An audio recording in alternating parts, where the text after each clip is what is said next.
Her attorney came up with everything he could to defend why Shanda Vander Ark starved her 15-year-old son until he was no longer alive. He weighed 69 pounds. And now Shanda wants a do-over for her trial because she had ineffective counsel and she just wasn't in her right state of mind. I would be shocked if they gave her another trial, and even more shocked if she won. But in case you don't know who Timothy Ferguson is, this is what she did to him. Let's start from the beginning. Shanda and Timothy's father were together when he was very young, and when he was about 18 months old, CPS came and took him away for similar allegations. Now, Timothy's father fought hard to get him and his siblings back, but Shanda, she didn't see the point. So she ends up signing a deal where she gets 3 hours a month of supervised visitation, and that is it. When Timothy was 15 years old, his dad said, I can no longer deal with him. His father basically said, I'm turning in Timothy to foster care or you can take him. And she said, fine, I'll take him. And again, she wasn't legally supposed to have him, so she didn't have a birth certificate, couldn't put him in real school, she wasn't taking him to doctors, she wasn't doing anything.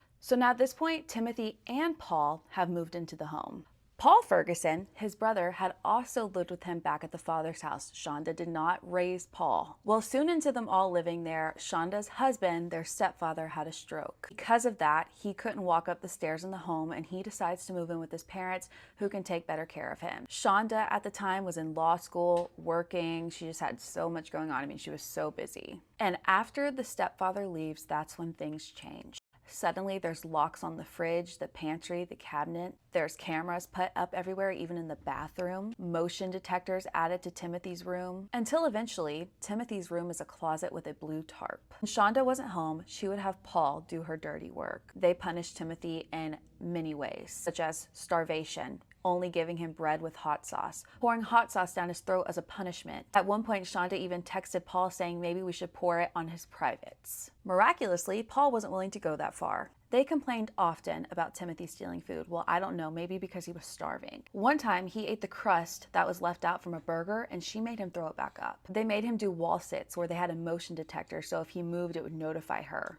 They even forced him to drink salt water at one point, but the only reason they stopped doing that is because it upset his stomach and made him have to go to the bathroom. He was only allowed to use the restroom for 1 to 2 minutes, regardless of what he was doing in there. They would force him to run up and down stairs and have Paul chase him to scare him to make him run faster, all while he's being fed bread and hot sauce. All of that is awful, but it can't compare to his last 24 hours on this earth. Timothy was extremely weak. He was in the 0th percentile for his weight and age. He should have weighed over 130 pounds. He was 69 at 5'8".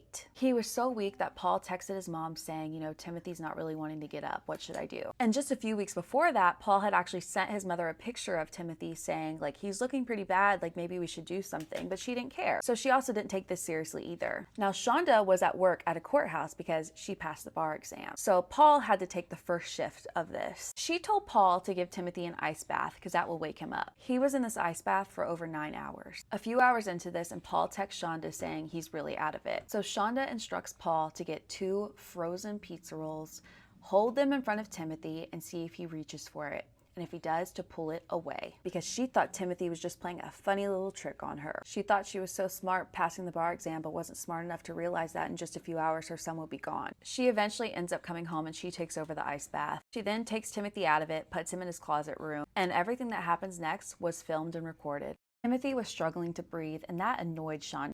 She instructed Timothy to stop breathing the way he was because he could not breathe. And then she goes over to him, puts her hand over his mouth, and says, "See, dummy, you don't need to breathe through your mouth." Those are the last words that Timothy Ferguson ever heard. And then she went upstairs, probably made herself a snack, went to sleep, and thought nothing of it. In court, the police described what they saw next after Shanda left. Timothy laid there, barely able to breathe, and slowly his chest just quit rising. They watched the moment that he passed away. The following day, she claimed that Timothy fell out of his bed at 5:30 in the morning, even though he didn't have a bed anymore. She said she helped him get back in the bed, she went back to sleep, and then a few hours later, she checked on him again. All of this is also recorded. Shanda finds Timothy laying there, stiff at this point, freezing cold. She yells for Paul. They're both in denial that Timothy is gone at this point. They're like, well, his eyes are open. They would be shut if he was gone. They start messing with his arms and his jaw, and Paul's like, well, he's super stiff, so he's obviously resisting. Even in death, they are still trying to punish him and saying he's doing something wrong. He was only wearing a soiled adult diaper. So they half try to resuscitate him. And at one point, Shanda says, should I tell Shannon we can't go to the potluck tomorrow?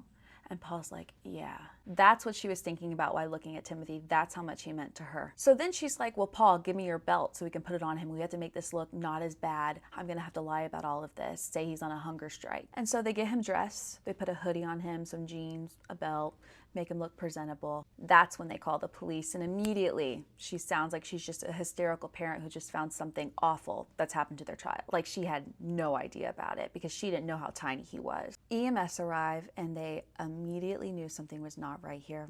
They saw how thin Timothy was. They saw all the cameras, the locks. They knew that something wasn't right. So the police come and start an investigation. She tells the police he's on a hunger strike. I had no idea how skinny he was. He always wears baggy clothes. He's 15. I don't look at his body. You know, I give him privacy. And then obviously they investigated and realized that she was lying about all of it. Now, in Timothy's autopsy, he had a head injury. And like I said, he didn't actually fall out of a bed. So it's assumed that something happened, but we're not 100% sure what happened there. Shanda and Paul are both charged and have to go to trial. That's where she famously gags when she sees a photo of Timothy, even though she knew that's what he looked like. Paul agreed to testify against his mother, and he said everything that happened. In court, they asked her if she felt her punishments in hindsight were appropriate, and she said most of them were. And they asked her, would you pour hot sauce down your dog's throat or do half the things you did to Timothy to your dogs? She couldn't believe they asked that. She trained service animals. Now let's get to her attorney. I'm going to be so honest. I couldn't stand this man. I couldn't believe the things he was saying, and it really made me emotionally upset at the time, but it is true that that's his job and he has to do that, so she can't say what she's saying now. This man pulled out every single thing he could to try to defend Shanda. There's no way that this was not an effective counsel, period. He talks about how she pulled herself up from her bootstraps. She was self-made. She went to law school by herself. She took care of her children by herself.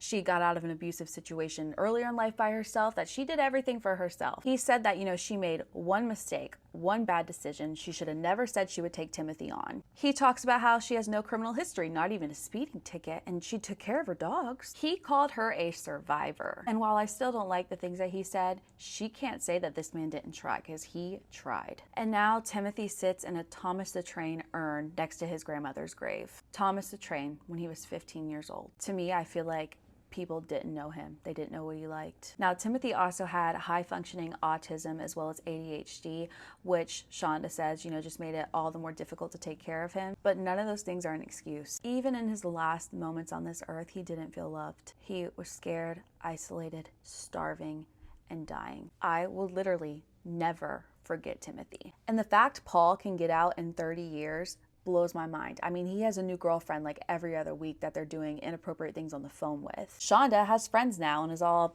you know, just living her life. I pray they do not give this woman a second chance just for the fact that she shouldn't be out of her jail cell even doing a trial, because I don't think she would ever win. She doesn't deserve the free time to come out of that cell for that. And he deserved the freedom that she had all those years.